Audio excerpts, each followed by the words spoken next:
প্রিয় ছাত্রছাত্রীরা, সোমনাথ একাডেমিতে তোমাদের সবাইকে স্বাগত। আজকের ভিডিওতে থাকছে মাধ্যমিক ডিসেম্বর 2025-এ তোমরা যারা মাধ্যমিক পরীক্ষা দিতে চলেছ তোমাদের জন্য বাংলার গদ্য থেকে একদম লাস্ট মিনিটের সাজেশন। আমি যা সাজেশন দেব এর মধ্যে তোমরা 100%ই প্রত্যেক বছরের মতো কমন পাবে। এবং যারা আমাদের কাছ থেকে সারা বছর ধরে নোট সংগ্রহ করেছিলে তোমাদেরকে বলা হয়েছিল যে যারা আমাদের কাছ থেকে নোট নাও, পরীক্ষার লাস্ট মিনিট আগে মানে 45 দিন আগে আমি তোমাদের লাস্ট মিনিটের সাজেশন, লাস্ট মিনিটের শর্ট নোটস এবং মডেল সেটের উত্তরগুলো দিয়ে দিই। তোমরা অবশ্যই আমাদের কাছ থেকে সংগ্রহ করে নেবে। যে হোয়াটসঅ্যাপে তোমাদেরকে নোট পাঠানো হয়েছিল সেই হোয়াটসঅ্যাপ থেকে তোমরা তোমাদের নামটা লিখে পাঠাবে। তোমাদের কাছে যা যা দেওয়ার প্রতিশ্রুতি আমি দিয়েছিলাম আর চলে যাবে। আর যে সমস্ত ছাত্রছাত্রীরা এখনও সোমনাথ একাডেমি থেকে সরাসরি নোট নাওনি তারা নিচের হোয়াটসঅ্যাপ নাম্বারে যোগাযোগ করে স্বল্প মূল্যে প্রতিটি সাবজেক্টের পাঠ্য বইয়ের অধ্যায় ভিত্তিক নোট, লাস্ট মিনিটের সাজেশন, লাস্ট মিনিটের শর্ট নোটস এবং মডেল সেটের প্রশ্নের উত্তরগুলো সংগ্রহ করতে পারো। আমরা যা নোট দেব 90তে 90 নাম্বার প্রতি বছর কমন থাকে, এবছরও কিন্তু কমন থাকবে। এবং এই ভিডিওটি প্রথম থেকে শেষ পর্যন্ত দেখার অনুরোধ রইল, কারণ তোমাদের পাঠ্য বই বাংলা যে বইটা রয়েছে 4 প্রকারের বই রয়েছে, মানে বই রয়েছে বাংলা কিন্তু 4টে ধরনের বই রয়েছে। সিলেবাসটা অনেকের কাছে কিন্তু ক্লিয়ার নয়, তাই আজকের এই ভিডিওতে আমি তোমাদেরকে সিলেবাসটা বলবো, কটা গদ্য রয়েছে, সম্পূর্ণ নাম্বার বিভাজন নিয়ে আলোচনা করব এবং এই 4টে যে 5টা যে গদ্য রয়েছে এই গদ্যের বড় প্রশ্নগুলো কি কি পরীক্ষা আসতে চলেছে সেটা নিয়ে কিন্তু আলোচনা করব। ঠিক আছে, এবার বলে রাখি যাদের হাতে একদম সময় নেই, তোমাদের যে গদ্য রয়েছে না 4টে গদ্য রয়েছে, মাত্র 4টে গদ্য পড়ার দরকার নেই। যদি 2টো গদ্য পড়া যায় না, তোমরা গদ্য থেকে একদম 5 10 নম্বর যে বড় প্রশ্ন থাকে কমন পেয়ে যাবে। তার জন্য ভিডিওটা কিন্তু প্রথম থেকে শেষ অবধি দেখতে হবে। এবং আজ থেকে আমি যেমন সাজেশন শুরু করলাম, প্রতিটি সাবজেক্টের পার্ট বাই পার্ট সাজেশন তোমরা প্রত্যেক দিনই কিন্তু ভিডিও পেয়ে যাবে।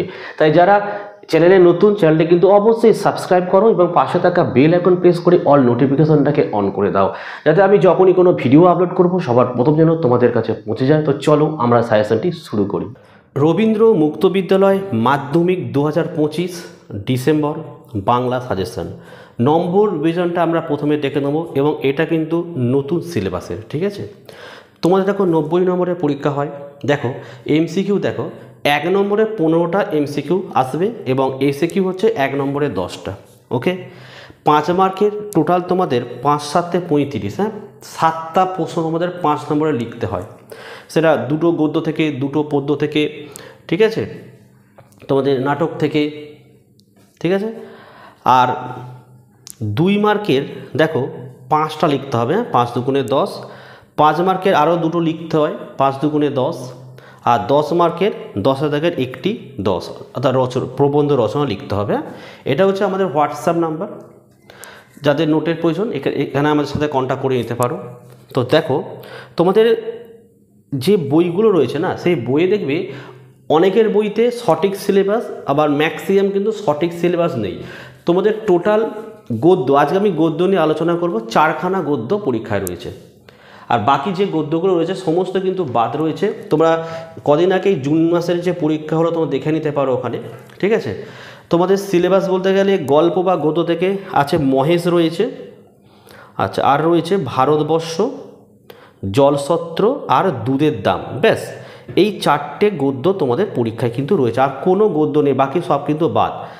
ঠিক আছে, তোমরা অনেকে কল করে বলছো স্যার আমাদের স্কুলের স্যার বলেছে এটা সেটা আছে। দেখো আমি একটাই কথা বলবো, সোমনাথ একাডেমি থেকে সোমনাথ দা যেটা বলবে ভাববে এটাই 100% একদম কারেক্ট। ঠিক আছে, এই 4টে গল্প তোমাদের পরীক্ষাতে কটা প্রশ্ন আছে জানো?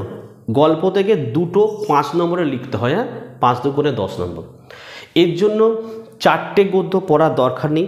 যাদের হাতে একদম টাইম নেই তোমাদেরকে বলবো যে কোনো 2টো গদ্য ভালোভাবে পড়ে যাও, কারণ পরীক্ষা তোমাদের 4টে গদ্য থেকে 4টে প্রশ্ন দেবে। হ্যাঁ, যে কোনো দুটো প্রশ্ন তোমাদেরকে লিখতে হবে। সেক্ষেত্রে যাদের যাদের সময় আছে 4টে গদ্য ভালোভাবে রিডিং, 1 নম্বরের প্রশ্ন 5 নম্বরের প্রশ্ন পড়ো। যাদের হাতে একদম সময় নেই তারা 4টে গদ্য ভালোভাবে রিডিং পড়বে, 1 নম্বরের প্রশ্ন পড়বে, আর যে কোনো দুটো গদ্য থেকে বড় প্রশ্ন পড়ে যাও, তাহলেই কিন্তু হয়ে যাবে। তা আশা করি বোঝাতে পারলাম। এবারে দেখো মহেশ, এই মহেশ গল্প থেকে জুনের 25-এ কিন্তু প্রথমেই মহেশ থেকে প্রশ্ন ছিল। তো এখানে কি প্রশ্ন পড়বো দেখে নাও। 1, মহেশ গল্পে জমিদারের কাছারিতে কেন গফুরকে ডাক পড়লো, এরপর কি ঘটেছিল? যারা আমাদের কাছ থেকে নোট নিয়েছিলে এর উত্তরে দেখো নোটের 10 নম্বর পেজে পেয়ে যাবে। এনপি মানে নোটের পেজ, নোট পেজ। 2 নম্বর দেখো মহেশ গল্পের নামকরণ সার্থকতা বিচার করো, এটা আমাদের নোটের 9 নম্বর পেজে পাবে। 3 দেখো মহেশ গল্প অবলম্বনে তর্করত্নের চরিত্র আলোচনা করো, খুব গুরুত্বপূর্ণ প্রশ্ন এটা কিন্তু, এটা আমাদের নোটের 11 পেজে পাচ্ছ। 4 দেখো পিতা ও কন্যার চরিত্রের স্বরূপ বর্ণনা করো, এটা আমাদের নোটের 10 নম্বর পেজে পাবে। আর 5 দেখো ওতে আমার মহেশের প্রাচিত্যের হবে, কে কাকে এই কথা বলেছেন, মহেশকে বক্তা প্রায়শ্চিত্ত করতে চাইছেন কেন, এটা আমাদের নোটের 9 নম্বর পেজে উত্তরটা পেয়ে যাবে। প্রশ্নের মান 3, এখান থেকে দেখো অনেক সময় পরীক্ষায় 3+2 হিসেবে দেয়, তাই এই প্রশ্নগুলো দেখে যাবে। 1, এই নিষ্ঠুর অভিযোগে গফুরে যেন বাকরোধ হইয়া গেল, অভিযোগটি কি, অভিযোগ কে করেছিল, এই অভিযোগে গফুরে এরকম প্রতিক্রিয়া হলো কেন, এটা আমাদের নোটের 9 নম্বর পেজে পাবে। 2 দেখো ওতে আমার মহেশের প্রায়শ্চিত্তি হবে, কে কাকে কথাটি বলেছে, মহেশকে, আর বক্তা প্রায়শ্চিত্তি করতে চাইছেন কেন, নোটের 9 নম্বর পেজে পেয়ে যাচ্ছ। চলো তাহলে মহেশ হয়ে গেল। এবার দেখো ভারতবর্ষ থেকে মাত্র 4টি প্রশ্ন পড়ে যাবে। 1 দেখো বুড়ো কি পড়ছে জানবার জন্য আমার বিশেষ কৌতূহল হলো, বক্তাকে বুড়ো লোকটির পড়ার বিষয়টি কি ছিল ও সেখানকার পরিবেশ কেমন, এটা আমাদের নোটের 13 নম্বর পেজে পাবে। 2 নম্বর প্রশ্ন দেখো সেই ট্র্যাডিশন সামনে চলছে তার পরিবর্তন ঘটেনি, কার লেখা কোন রচনা থেকে গৃহীত হয়েছে, মন্তব্যটি তাৎপর্য বিশ্লেষণ করে, এটা আমাদের নোটের 15 নম্বর পেজে পেয়ে যাবে। 3 দেখে নাও কোনো মায়ামন্ত্র বলে সেই সুদূর অতীত আবার ফিরে এলো নাকি, কার লেখা কোন রচনা থেকে নেওয়া হয়েছে, মায়ামন্ত্র বলে সুদূর অতীত ফিরে আসার বিষয়টি ব্যাখ্যা করো, এটা আমাদের নোটের 14 নম্বর পেজে পেয়ে যাবে। ঠিক আছে। 4 দেখো 25 বছর পূর্বে একবার আমি কলকাতায় এসেছিলাম, কার লেখা কোন রচনা থেকে নেওয়া হয়েছে, 25 বছর আগে কলকাতায় এসে বক্তা কি দেখেছিলেন, এটা আমাদের নোটের 13 পেজে পেয়ে যাবে। ঠিক আছে, উত্তর পেয়ে যাবে। আচ্ছা জলছত্র 1 দেখো জলছত্র গল্পে যাত্রাপথের যে বর্ণনা আছে তার বিবরণ দাও।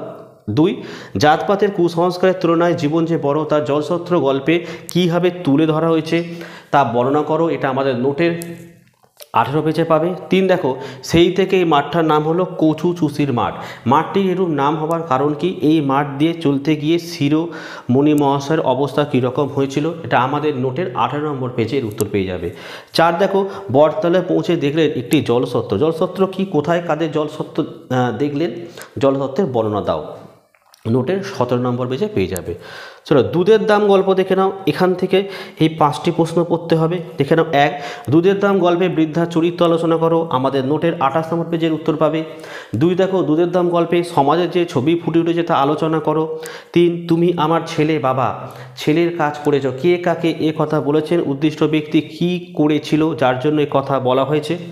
4 না মাইজি আমাকে মাফ করবেন, আমি ধর্ম বিক্রি করি না, কোন ঘটনা প্রসঙ্গে এই উক্তি।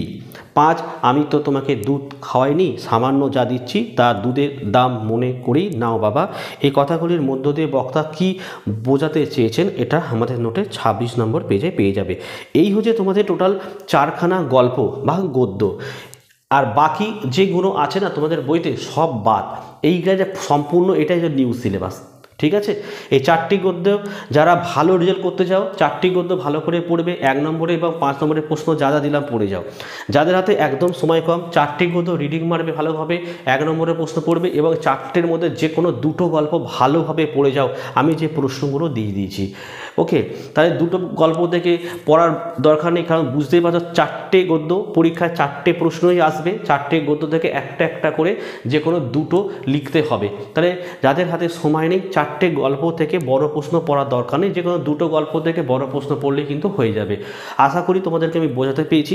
তো এইভাবেই প্রত্যেকটা সাবজেক্ট আমি এইভাবে তোমাদেরকে বুঝিয়ে দেবো যাতে অল্প পড়ে তোমরা ভালো রেজাল্ট করতে পারো। আর যারা ভালো রেজাল্ট করতে চাও সোমনাথ একাডেমি থেকে সরাসরি কিন্তু নোট নেবে, তাহলে লাস্ট মিনিটে সাজেশন পাবে, লাস্ট মিনিটে শর্ট নোটস পাবে, আর মডেল সেটের কোশ্চেন উত্তর পেয়ে যাবে কিন্তু, ঠিক আছে। আর আমাদের নোট যখন তোমরা অন্য কোনো জায়গা থেকে নিচ্ছ, সেক্ষেত্রে তোমরা লাস্ট মিনিটের সাজেশন, লাস্ট মিনিটের শর্ট নোটস এবং মডেল সেট কিন্তু পাচ্ছ না, কারণ আমাদের নোটগুলোই সারা পশ্চিমবঙ্গে আমাদের কাছ থেকে নিয়ে তারা আবার বিভিন্ন রকমভাবে তোমাদের কিন্তু বিক্রি করছে, তোমরা বুঝতে পারছো না। যখন নোটগুলো পড়বে তখন বুঝতে পারবে যে সোমনাথ একাডেমির নোটগুলো পড়ছি তোমরা, ঠিক আছে। তো দেখো, এই ছিল আজকের ভিডিও ভালো লাগলে একটি লাইক করো এবং চ্যানেলে নতুন হলে চ্যানেলটিকে সাবস্ক্রাইব করো, পাশে থাকা বেল আইকন প্রেস করে অল নোটিফিকেশনটাকে অন করো, যাতে আমি যখনই কোনো ভিডিও আপলোড করব সবার প্রথম যেন তোমাদের কাছে পৌঁছে যায়। তো আজকের ভিডিও আমি এখানেই শেষ করলাম, তোমরা প্রত্যেকে ভালো থেকো এবং সুস্থ থেকো।